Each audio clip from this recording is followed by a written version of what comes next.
Hi Kabilabs! Today's video, share ko po sa inyo ang aking salary increase bilang caregiver po dito sa United Kingdom. And ipapakita ko rin po sa inyo ang aming payslip para ma-idea po kayo sa mga deductions namin dito.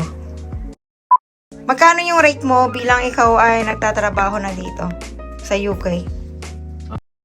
So, ikaw naman be, magkano ang rate mo sa iyong mga trabaho?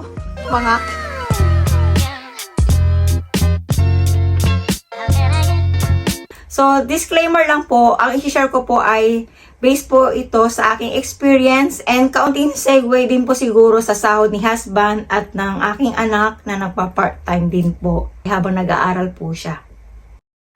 Anyway, sa mga hindi po naka-follow sa aking Facebook page, nag-post po ako doon regarding dito sa aking salary increase. Dito po kasi sa UK, every first day of April, every year po yan, tumataas ang aming salary. So before we start, don't forget to subscribe and like this video. By the way, bilang caregiver po dito, ang contract ko po ay 42 hours. Pero it doesn't mean na lahat po ng caregiver dito ay pare-pareho po ng contract. Kasi meron po akong mga nakakausap, yung iba 40, yung iba 46, 44. So depende po yan kung saang lugar po sila dito sa United Kingdom. And ito pong mga babanggitin ko pong rate, keep in mind na depende po ito sa location po dito. So kung mas malapit po kayo sa London or nasa London kayo, mas mataas po ang rate. Pero kung nasa countryside, medyo mas bababa ang rate. Pero ito po yung email sa akin ng aming director na ipinost ko po sa Facebook page. Takpan ko, pero ito po siya talaga. Makikita nyo dito, nakalagay na your pay will increase by 60p to 12.71 weekday. So, ibig sabihin po ng 60p ay 60 pence. Kung sa peso po ay, kung magbe-base po tayo sa rate today, 74 ang 1 pound. So, di ba 0.60 ang itinaas? So, ita-times ko siya sa 74. So, per hour po itong 60p na sinasabi dahil ang basehan po ng sahod namin dito ay per hour. So, tumaas po siya ng 44.40 in peso. So, wag po kayo magtaka kung itinatranslate or kino-convert ko siya sa peso kasi hindi po makaka-relate yung mga kababayan natin kung ang ilalagay ko lang ay pounds. So, bilang kung ako ang nanonood ng vlog, hindi ko na yung para kumpitin pa, di ba? So, gusto ko, nakikita ko na siya sa screen. So, ito po yung itinaas ng sahod namin per hour kung ikaw po ay day shift. Dati po siyang 12.11 na magiging 12.71 na po starting 1st of April. Pagka pumasok ka naman po ng weekend, 12.75 siya dati, ngayon naman po ay 13.35 na. Ang night shift naman po, ang itinaas po ng sahod namin ay 50 pence or 37 peso. Pero kung makikita nyo mga kabilabs, mas mataas kasi talaga ang rate ng panggabi sa pangumaga. So, ipagpalagay na po natin na first day of April ngayon, ang pangumaga, 12.71 ang kanilang rate. Kami naman po ng mga panggabi, 13.10. Ako po ay malimit panggabi. Nagpapang umaga lang po ako twice a month. Sa weekend naman, dating 13.27, ngayon naman po ay 13.77 na. In total, kung susumahin po natin lahat, kung 42 hours kang pumapasok every week, wala pa pong overtime yun Kasi sa nursing home namin, hindi po nasusunod yung contract. Lagi po kaming may overtime.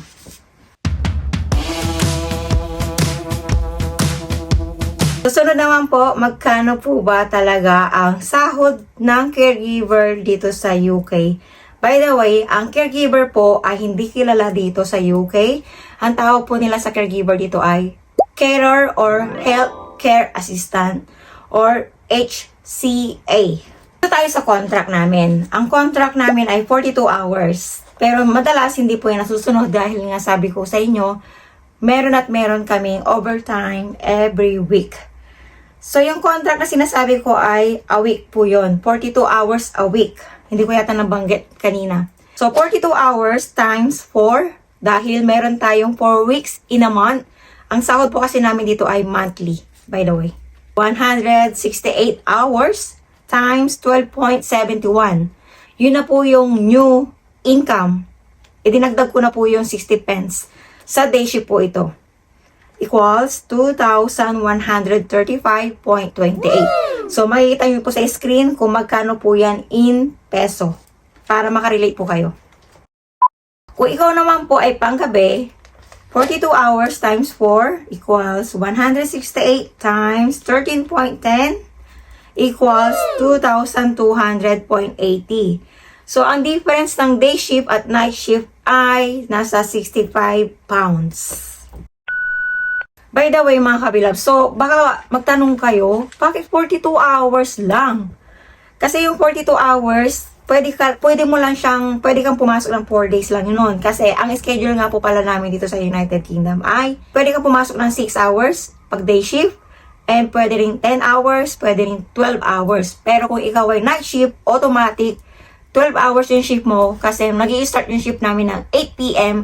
hanggang 8 a.m. So, wala pong umuuwi ng hating gabi. Kaya kung ikaw ay panggabi, kampante na yung loob mo na 12 hours kang papasok. Unlike pag day shift, very common sa day shift na half day lang sila, 8 to 2, 2 to 8, or 8 to 6. Ganun po yung schedule pag day shift. So, malimit, ang shift ko po, napakagaling nga ni Lord kasi napakabait nung manager na napuntahan ko dito sa UK. Ba't ko po nasabing napakabait po niya? Dahil unang-una nang dumating po ako dito sa UK. Segway! Sa mga bago po sa akin YouTube channel. Kinausap ko yung manager namin na ayokong pumasok ng Sunday. Kasi yung Sunday, hinilalaan ko yon para kay Lord. Yun yung kauna-unahan kong favor sa kanya. Dahil hindi kaya ng katawan ko yung magtrabaho ng 60 hours every week, sabi ko sa kanya, maximum ay 4 days lang ang kaya ko. So, yung 4 days, dahil panggabi po ako, kaya na sinabi ko po sa inyo, automatic 12 hours po ang pasok ko. So, napakaganda po ng shift ko kasi papasok ako ng 4 days and 3 days off. Minsan po pala, meron akong day shift every Saturday, pero twice a month lang po iyon. Every other week. So, in short mga kabilabs, napaka-grateful ko kasi dito po sa UK, madalas po dito sa UK, pwede ka mag-request. Kasi ganun din po si husband eh. Nagre-request siya kung kailan siya pwede, kailan siya hindi. So, sumusunod yung mga manager. So, yun yung kagandahan po dito. Napaka-grateful ko talaga sa Panginoon dahil ganun yung sistema nila dito. Dito mararamdaman yung work-life balance na hindi ka ma-burn out sa trabaho. So, mabalik tayo sa sinasabi ko sa inyong contract. Kung ikaw naman po ay medyo malakas-lakas, may bata-bata pa, pwede ka po mag-request ng additional overtime. Pwede ka lang po magtrabaho. Bilang caregiver po, pwede ka lang po magtrabaho ng 60 hours a week. Hindi ka po pwede lumagpas doon kasi ganun po yung kontrata namin po dito. Bago po kami pumunta dito, meron po kami tinatawag na Certificate of Sponsorship. Nakasaad po doon yung mga contract namin. So, ang tanong, may mga nagtanong na rin po sa akin ng mga caregiver na bagong dating, paano kung ang home nila or mga home, tinatawag nilang home yung mga employer or yung company, paano kung yung home nila ay hindi kaya mag-provide ng extra shift? Kasi may mga ganong home po dito na kung ano lang yung contract mo, yun lang yung ibibigay nila sa'yo kasi siguro, kompleto sila sa tao. So, pwede po allowed po tayong mag-part-time. Pero, make sure na same job title. Hindi ka pwedeng kung, di ba, caregiver yung contract natin dito. Yung visa po natin dito ay bilang carer. So, yun po yung hahanapin natin na part-time. But, kung ikaw po ay dependent or mga asawa, mga anak, ng mga main sponsor, tulad ni husband ko, tulad ng anak ko.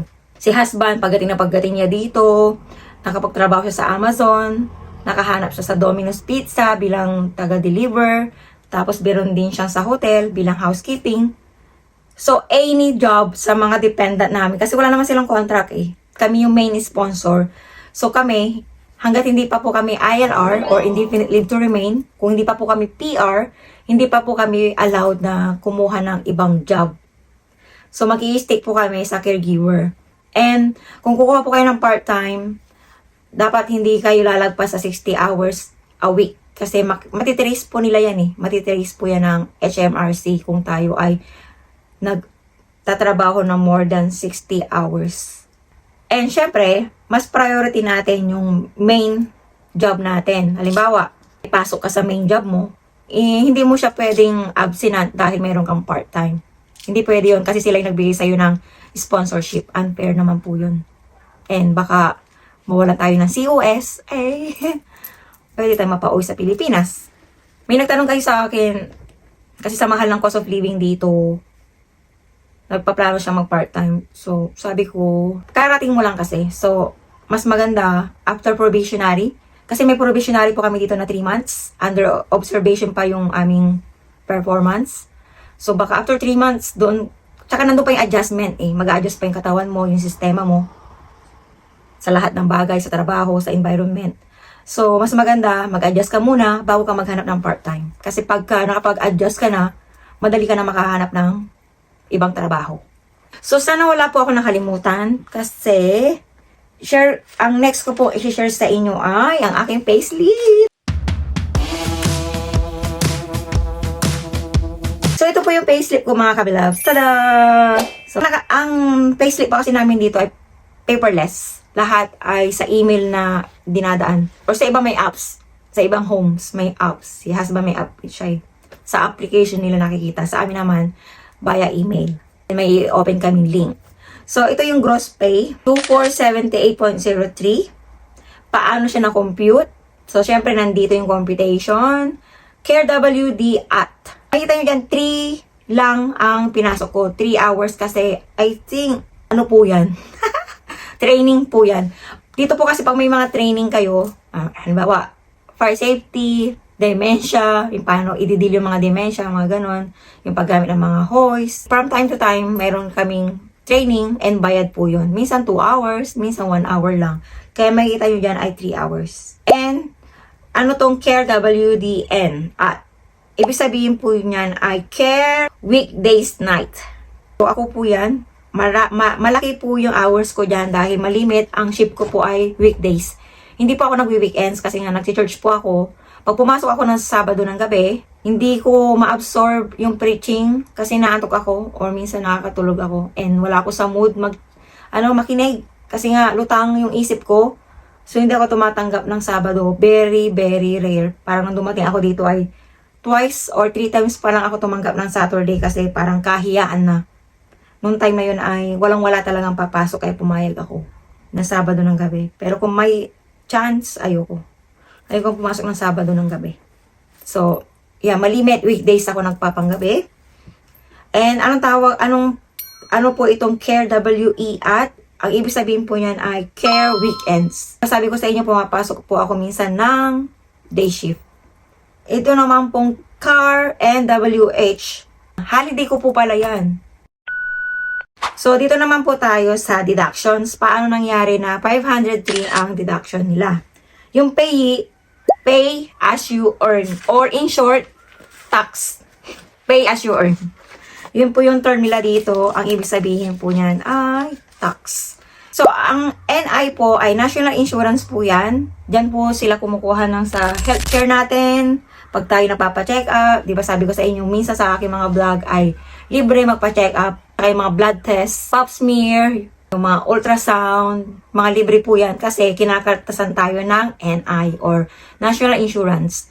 Isa po din po ang education, kaya libre yung mga schooling nila dito. Nagbe-benefits po dyan ng aking anak na nasa college ngayon. Yung college po dito, equivalent to senior high sa Pilipinas. Yung college sa Pilipinas, equivalent to university dito.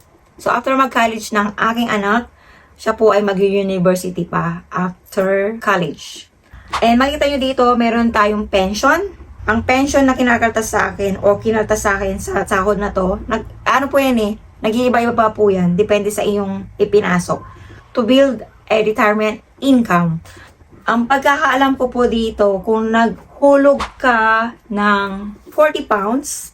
Example lang po ito Si employer ay magbibigay ng 30 pounds and ang gobyerno ay magbibigay ng 10 pounds. So, ito naman po, para po ito sa retirement fund namin na kapag tumanda po kami, meron kami matatanggap na pension. Yung iba, ina-opt out nila or ibig sabihin, tinatanggal nila yung pension at ang katwiran nila, sila na lang yung mag-save. Pero para sa akin, ang hirap kasi mag-save kung kukunin mo pa siya sa sahod. At least ito, mandatory at hindi mo na obligadong bawasan pa yung budget mo pang hulog sa pension. Kasi may tendency yan na, ay hindi na lang, sa susunod na lang ako maghuhulog sa pension ko. May tendency na mangyari yun And kapag ka nag-opt out ka, hindi magbibigay, hindi mag-a-additional si employer. Parang sa pag-ibig po yan sa Pilipinas, di ba, pag binabawasan tayo ng 100, pag binawasan tayo ng 100 peso, si employer nabibigay din siya ng 100 peso. So, hindi lahat ng company ay nagbibigay po ng salary increase. Promise ko sa inyo na si husband ay share ko rin ang sahod niya. Okay, itong share ko po ay sa hotel. Ang rate po ni hubby ay 11.40 and ang additional na income or salary increase po niya ay 50 pence daw. Sinabihan na raw po sila. So, 11.94 na ang kanyang magiging basic pay. So, nakikita nyo dyan, meron din siyang tax, may national insurance din, and meron din siyang pension.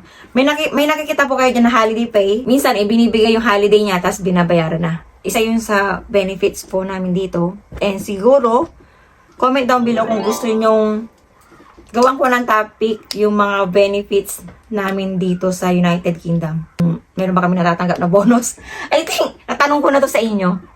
Pero, mamomotivate ako gawa ng topic yan kung i-comment nyo sa comment section. Kung gusto nyo po bang i-share ko sa inyo yung benefits namin dito, kung may bonuses ba kami natatanggap, may sick leave ba kami, ilan yung holiday namin sa isang taon, kung ginamit ba namin yon or kung ayaw namin gamitin, babayaran ba nila, yung mga ganun po. May 13 month po ba kami? So, comment down below kung gusto nyo po malaman ang kasagutan. So, conclusion naman po tayo mga kabilabs. Siyempre, baka gusto nyo pong malaman yung aking kung masaya ba ako or malungkot ako sa salary increase. Kasi isa yan sa tanong ko sa Facebook page. So, sa akin naman po mga kabilabs, masaya. Of course, masaya ako. Gaano man yan kaliit o kalaki, masaya ako kasi wala naman tayong magagawa. So, pasalamat tayo dahil may blessing na dumating, may bagong blessing na dumating. Though, kasabay po ng pagtaas ng mga sahod dito sa UK ay pagtaas din po ng mga billings sa telepono, sa internet, kuryente, tubig, sa gas. So, lahat po yan tumaas. So, kung nag-usap nga kami ni hubby, pareho lang. Ayan, nandyan na sila. Bubuksan ko na yung gate. Magkano rate mo sa trabaho? So, nandito na po sila mga kabilabs habang nagpa-vlog po ako. Ayan po tayo kanina. Segway, bago natin patayin. Tama-tama yung dating nyo Katatapos ko lang. Magkano yung rate mo bilang ikaw ay nagtatrabaho na dito sa UK? Pwede po ba? Oo. Sa bagay, hindi ko naman po sinasikreto. 11 pounds, tapos... Uy, may point yun. Anyway, 11 pounds, tapos domino, 10 pounds. Ano po? Bakit may domino? Hindi pa nila alam. Hindi pa? Hindi ko pa nasasabi. Pwede retake? Alam na. Ngayon alam na. So anyway, yung domino po, 10 pounds lang. Kasi? Top po. Pero, kada deliver, meron pong 1 pound para sa gas. Oh, yeah. So yun, parang bawi din. Okay. So, si Aizal po ay tanggap na po sa Domino's Pizza dahil siya po ay nakapasa na sa driving test. Meron na po siyang UK driving license. Kaya po kami bumili ng additional na kotse. Okay, so ikaw naman, Be, magkano ang rate mo sa iyong mga trabaho? Mukhang dami ah. 11.44. Sa lahat? Oo. Tapos, lahat ba tataas ngayon? Kasi magtataas ngayong 1st of April Narinig ko sa hotel tataas. Sa Domino's at saka sa nursing home, wala pa akong naririnig na may increase ng sahod. Okay, so narinig nyo, 3 po yung trabaho ni Habi. Hotel, nursing home, and Domino's. So, dito naman po, isa yung sana gustuhan ko dito sa UK dahil per hour ang trabaho. Pwede kang pumasok ng once a week, twice a week. Depende sa iyo. Pero yung trabaho ko naman po, mga kabilags, Oras lang. Tsaka yung full time ko doon yung hotel. Part-time ko lang yung Domino's tsaka yung nursing home. Yung nursing home ko, every week lang ako. Every weekend. And every other weekend. Every other week. Total of 4 days a month ang pasok ko. Oo. So, part-time lang Sa talaga. Domino's naman, 5 days a week. And pati sa hotel, 5 days a week. Ayun. So, ikaw naman, Aizel, ano yung masasabi mo dito? Dito sa system ng trabaho dito sa United Kingdom. System? Oh. Simple lang po. System, ibig ko sabihin, nag-aaral ka, baka may mga kabilabs na magsabi din, nag-aaral yung anak mo, bakit nagtatrabaho na siya? Ayun nga po. Sapat, hindi na po pwede, pero normal na po yun na bata ka, magtatrabaho ka. Yung mga 16 years old nga po yun, bata pa, magtatrabaho na. Tingin ko nga po, maganda pa yung ganun kasi ngayon, bata pa lang, alam na po yung hirap ng mga, yung nararanasan po nila yung mga hirap na pinapagdaanan ng mga magulang nila. Kasi yun, napagtrabaho na po sila. Well said, well said. Anyway, okay po. Okay, idagdag ko na lang po mga kabilabs kasi ayaw na niya mag-explain. Dito po sa UK kasi pag college ka, ang pasok mo lang, ito po sa anak ko po ha, hindi ko po nilalahat, pero yung schedule po ni Aizel po ay maluwag. So, mahaba-haba yung segue natin. I-justify ko lang po yung sinabi ni Aizel. Baka magtaka kayo mga kabilabs na college yung anak mo, nag-aaral siya, bakit nagtatrabaho na siya? So, ang college po kasi dito mga kabilabs, schedule ni Aizel ay parang pumapatak na 3.5 days lang siya pumapasok. Ilan ba ang days sa isang week? Diba? 7. So, meron siyang 3.5 days din na pahinga. 3 araw at kalahati. So, yung sa nursing home naman namin, every Saturday lang yon. Yung Domino's naman po, every twice a week lang po siya pumapasok doon. And, gaya nga na sinabi ko sa inyo, per hour naman po yung rate dito. So, papasok lang siya ng 4 p.m. until 9 or until 10 p.m. Depende po sa pangangailangan or depende po sa dami ng customer sa Domino's. Kaka-start lang po niya by the way. Kaya yun po, kaya tayo bumili ng sasakyan. Gawa din po ni Aizel. And ako po, hopefully, kung kaloob ng Panginoon na makapasa ako sa driving test, kaya kailangan talaga namin ng extra na sasakyan. Kasi gusto kong mag-vlog sa iba't ibang panig ng UK. And hindi ko magawa yun dahil limited lang yung pwede kong puntahan. Yung mag-grocery nga lang ako, iantayin ko pa yung schedule nila kung kailan sila free. So parang nalilimitahan yung pwede at kaya kong gawin. Marami akong gustong i-share sa inyo in the future. So, ayan po. Maraming salamat po sa panonood. I hope may natutunan po kayo. And if you think na may kabuluhan itong topic natin today, please don't forget to like this video, subscribe, and comment down below. Kung kayo po ay nag-enjoy, mga hindi malinaw sa inyo, baka kaya nating sagutin. Try po nating sagutin. Thank you for watching and God bless you all.